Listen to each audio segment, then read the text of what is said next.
Hello once again. My name is Craig Cook and I'm coming to you from the law offices of Craig L. Cook. We're licensed both Arkansas and Oklahoma, and today I want to talk to you about slip and fall cases. What are the key factors that will determine liability in a case? One thing that we look for in both Arkansas and Oklahoma is if a substance or a condition on the floor or from a shelf has been allowed to stay there for a period of time and there's some type of knowledge on the part of the premises owner.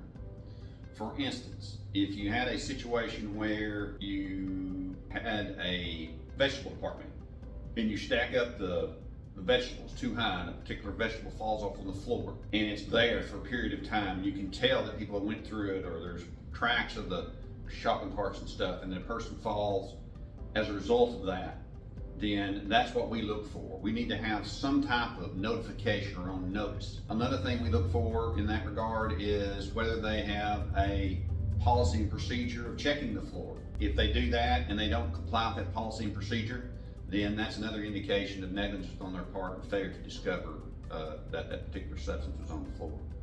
Now, not just items on the floor, but if you've got a situation where things are stacked up on a shelf unsafe and allowed to fall on somebody and hurt somebody, then that's another thing we look at.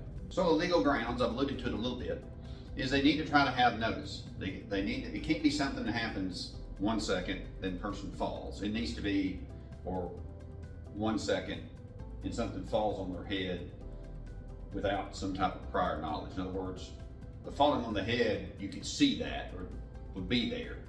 The slipping on the floor, there needs to be some period of time that passes before you can have a good premises liability case or slip and fall case. Next, even though you may have the liability in regards to the slip and fall case, what types of damages can be recovered?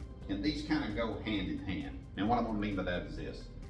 You can have negligence on the part of the premises owner, but still not have a premises liability or slip and fall case. And what I mean by that is this. You don't have the damage from it. In other words, you fall, hurt yourself, but you don't hurt yourself bad enough to necessitate some ongoing care.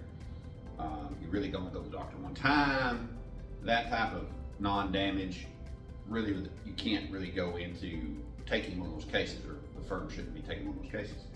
But if you've got a situation where you have notice on the part of the store, and now the biggest thing to finding notice or showing notice is cameras.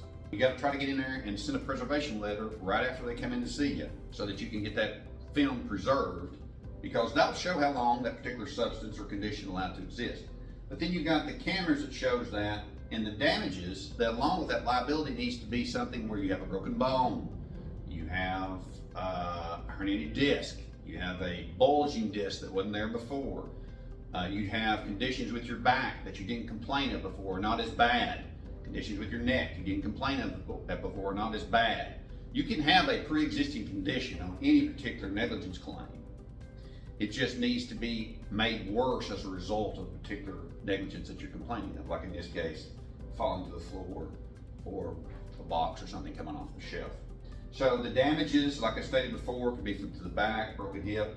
If you are employed and you have some issues in regards to not being able to continue your employment, that's economic damages. Of course, along with all other negligence cases, you have pain and suffering. If you have some type of surgery as a result of this, or cut yourself as you fall, you can have scarring.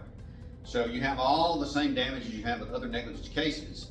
It's just how you get there is based upon the fact that you have liability of the premises owner. If you believe that you have suffered a premises liability, aka slip and fall case, in either the state of Arkansas or Oklahoma, contact the law offices of Craig L. Cook at 479-783-8000, or contact via the website, or send me an email directly to me, Craig@lawofficesofcraiglcook.com. Thank you.